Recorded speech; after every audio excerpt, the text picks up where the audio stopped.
दानिशमंदों का सफर। मशरिक में बहुत से दानिशमंद लोग रहते थे जो सितारों का इल्म रखते थे।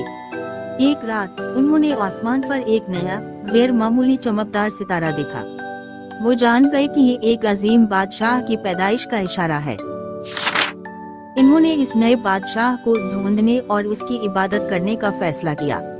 उनका सफर बहुत लंबा था। 2 साल तक वो सिर्फ रात को सफर करते और वो सितारा उनकी रहनुमाई करता। आखिरकार सितारा इन्हें यहूदिया की सरजमीन पर ले आया।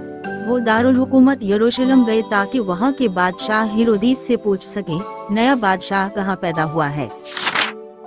उन्होंने बादशाह हेरोदिस को बताया, हमने 2 साल पहले मशरिक में उसका सितारा देखा था और हम इसकी इबादत करने आए हैं। ये सुनकर हेरोदिस खुश नहीं हुआ। वो गुस्से में आ गया और डर गया कि ये नया बादशाह उसका तख्त छीन लेगा। हेरोदिस ने खुफिया तौर पर एक खौफनाक मंसूबा बनाया। इसने दानिशमंद लोगों से कहा, जाओ और बच्चे को तलाश करो और फिर मुझे वापस आकर बताओ। लेकिन इसका असल मंसूबा बच्चे को नुकसान पहुंचाने का था।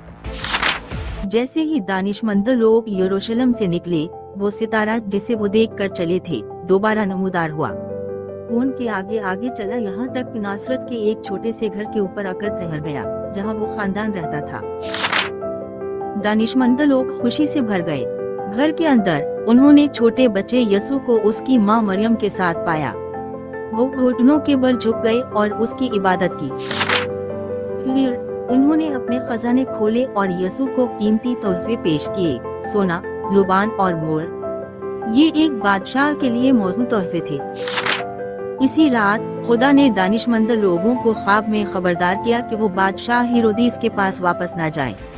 चुनाचे वो एक मुख्तलिफ रास्ते से अपने मुल्क वापस चले गए। एक फरिश्ते ने यूसुफ को भी ख्वाब में खबरदार किया, वो बच्चे और उसकी माँ को लेकर मिस्र भाग जाओ। जब तक मैं ना कहूँ वहीं रहना, क्योंकि हेरोदिस बच्चे को मारने के लिए इसे ढूंढेगा।